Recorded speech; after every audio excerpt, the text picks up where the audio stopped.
কাজে আমরা সুস্পষ্টভাবে বলতে চাই, ওসমান হাদির হত্যাকারীদের অবিলম্বে গ্রেপ্তার করতে হবে, তাদেরকে আইনের আওতায় আনতে হবে। ওসমান হাদির হত্যার মাধ্যমে হত্যার সূত্রপাত করা হয়েছে, সিরিজ হত্যাকাণ্ড চলছে। আজ আমি এবং আমার দল, গোটা জাতি বিক্ষুব্ধ। আমরা দেখতে পাচ্ছি নির্বাচনের আগেই সারা দেশে একটি দল কর্তৃক একের পর এক হত্যাকাণ্ড সংঘটিত হচ্ছে। গতকালকে শেরপুরে আমাদের দলের নেতা রেজাউল ভাইকে নির্মমভাবে হত্যা করা হয়েছে। এর পূর্বে এই আপনার বসুন্ধরা মার্কেটের পিছনে স্বেচ্ছাসেবক দলের একজন নেতাকে হত্যা করা হয়েছে। পশ্চিম রাজাবাজারে আমাদের ওয়ার্ডের সহসভাপতি ডাক্তার আনোয়ারুল্লাহ ভাইকে জবাই করে হত্যা করা হয়েছে। এখনো পর্যন্ত আনোয়ারুল্লাহ ভাইয়ের হত্যাকারীদেরকে গ্রেপ্তার করা হয়নি। 2 দিন আগে আমাদের কারণ বাজারের নির্বাচন অফিসে আগুন দেওয়া হয়েছে। সারা দেশে আমাদের নির্বাচনী কাজে নিয়োজিত জামাতের নারী কর্মীদের উপরে অত্যাচার করা হচ্ছে, হামলা করা হচ্ছে, তাদের বোরখা ধরে টানাটানি করা হচ্ছে, বলা হচ্ছে তাদেরকে পেলে তাদের ছায়া খুলে দেবে তারা। কাজে একটি দল ক্ষমতায় যাওয়ার আগেই নারী নির্যাতন শুরু করেছে।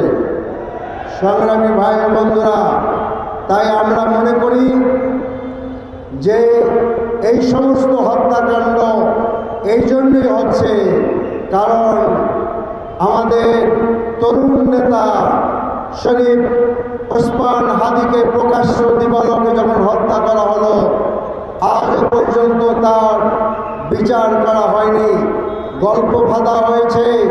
কাজে আমরা সুস্পষ্টভাবে বলতে চাই, ওসমান হাদির হত্যাকারীদের অবিলম্বে গ্রেপ্তার করতে হবে, তাদেরকে আইনের আওতায় আনতে হবে। ওসমান হাদির হত্যার মাধ্যমে হত্যার সূত্রপাত করা হয়েছে, সিরিজ হত্যাকাণ্ড চলছে। কাজে আমরা মনে করি সরকার এবং নির্বাচন কমিশন যদি সুষ্ঠু নির্বাচন করতে হয় তাহলে অবৈধ অস্ত্র উদ্ধার করতে হবে, সন্ত্রাসীদেরকে আইনের আওতায় আনতে হবে। সংগ্রামী ভাই বন্ধুরা, আমরা ঢাকা 12 আসনের জন্য 12 দফা কর্মসূচি আমরা ঘোষণা করেছি। তার প্রথম দফা হলো একটি সন্ত্রাস দুর্নীতিমুক্ত ঢাকা 12। বিশেষ করে কারওয়ান বাজার, মহাখালী বাস স্ট্যান্ড, শিল্পাঞ্চল সহ সকল অঞ্চল থেকে আমাদের ফার্ম গেটের হকার, তেজগাঁ কলেজের সামনের হকার, ছোট বড় চাঁদাবাজরা এক্ষেত্রে অতিষ্ঠ করে তুলছে। কাজে আমরা এক্ষেত্রে জিরো টলারেন্স দেখাতে চাই। চাঁদা আমার বাজমুক্ত, সন্ত্রাস মুক্ত একটি ঢাকা 12 করতে চাই। আমি কারওয়ান বাজারকে নিয়ে একটি বিশেষ পরিকল্পনা করতে চাচ্ছি। এই কারওয়ান বাজারে ব্যবসায়ীরা যাতে সুন্দরভাবে ব্যবসা করতে পারে সেই জন্য চাঁদাবাজ মুক্ত কারওয়ান বাজার এবং একটি স্বাস্থ্যসম্মত কারওয়ান বাজার। বাত ব্যথা, প্যারালাইসিস কিংবা আর্থ্রাইটিস, আধুনিক ফিজিওথেরাপি ও পুনর্বাসন চিকিৎসায় নির্ভরযোগ্য নাম ডিপিআরসি। এখানে যারা ব্যবসায়ী আছেন তাদের সুন্দর গোসলের ব্যবস্থা করা, টয়লেটের ব্যবস্থা করা হবে। যারা এখানে আপনার শ্রমিকরা আছেন তাদের ন্যায্য পাওনাও আমরা দিতে চাচ্ছি। সংগ্রামী ভাইরা আমার, ঢাকা 12কে আমরা গ্যাসের সমস্যা আছে, পানির সমস্যা আছে, জলবদ্ধতার সমস্যা আছে। আমরা ইতিমধ্যে একটি ইঞ্জিনিয়ারিং টিম গঠন করেছি, যেই টিম ইতিমধ্যে কাজ শুরু করেছে এবং আমরা নাখালপাড়ায় বন্ধ হয়ে যাওয়া একটি পাম্প চালু করতে সক্ষম হয়েছি। এই চেষ্টা অব্যাহত থাকবে ইনশাআল্লাহ। জলবদ্ধতা দূর করতে চাচ্ছি। আমরা যুবকদের কর্মসংস্থানের ব্যবস্থা করব, আমাদের ন্যাশনাল প্রোগ্রামে বিস্তারিত বলা হয়েছে।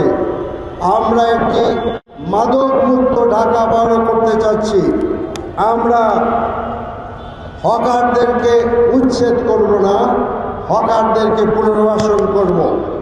আমরা একটি স্বাস্থ্যবান্ধব ঢাকা 12 করতে চাচ্ছি। ঢাকা 12-র স্বাস্থ্যসেবাকে আরও বৃদ্ধি করা হবে, শয্যা সংখ্যা বাড়ানো হবে। ন্যাশনাল প্রোগ্রামে আমরা গোটা বাংলাদেশের সমস্ত জেলাতে স্পেশালাইজড হাসপাতালের পরিকল্পনা আছে।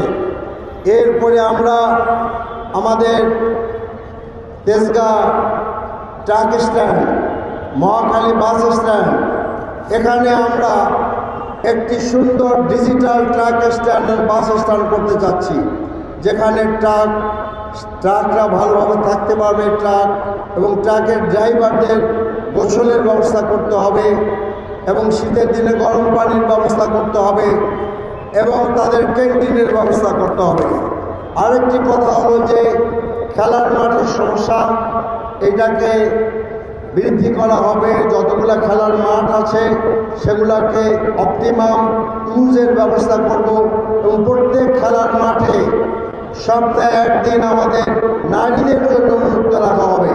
তেজগাঁ শিল্পাঞ্চলে যে সমস্ত সরকারি প্রতিষ্ঠানের খেলার মাঠ আছে তাদের সাথে কথা বলে আমি স্থানীয় কিশোর যুবকদের জন্য সেটা উন্মুক্ত করবো ইনশাআল্লাহ। আমরা আপনার শিক্ষা বান্ধব একটি ঢাকা 12 করতে যাচ্ছি, যেখানে ডিজিটাল ক্লাসরুম করা হবে, আইটি ক্লাব করা হবে, ল্যাঙ্গুয়েজ ক্লাব করা হবে। আমরা নারী বান্ধব ঢাকা 12 করতে যাচ্ছি। এই ঢাকা 12-তে তথা গোটা বাংলাদেশে নারীরা যাতে নিরাপদে লেখাপড়া করতে পারে, চাকরি করতে পারে, চলাফেরা করতে পারে তার ব্যবস্থা করা হবে। বিশেষ করে হাতির জেলে আমাদের বোনেরা আক্রান্ত হচ্ছে, এটাকে আমরা অ্যাড্রেস করবো ইনশাল্লাহ।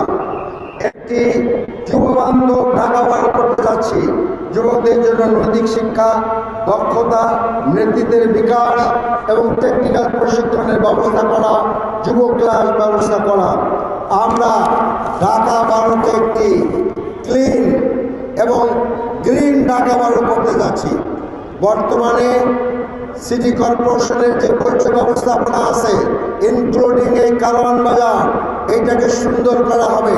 বিভিন্ন জায়গায় বর্জ্য জমা রাখার নামে যে ভাগাড় তৈরি করা হয়েছে, এই ভাগাড়কে পরিবর্তন করে উন্নত বিশ্বের মতো আমরা ব্যবস্থা করতে চাচ্ছি। সংগ্রামী ভাই বন্ধুরা, আমরা সর্বোপরি বাংলাদেশকে একটি সুন্দর বাংলাদেশ করতে চাচ্ছি, একটি নারী বান্ধব বাংলাদেশ করতে চাচ্ছি। আমরা আমাদের জব মার্কেটে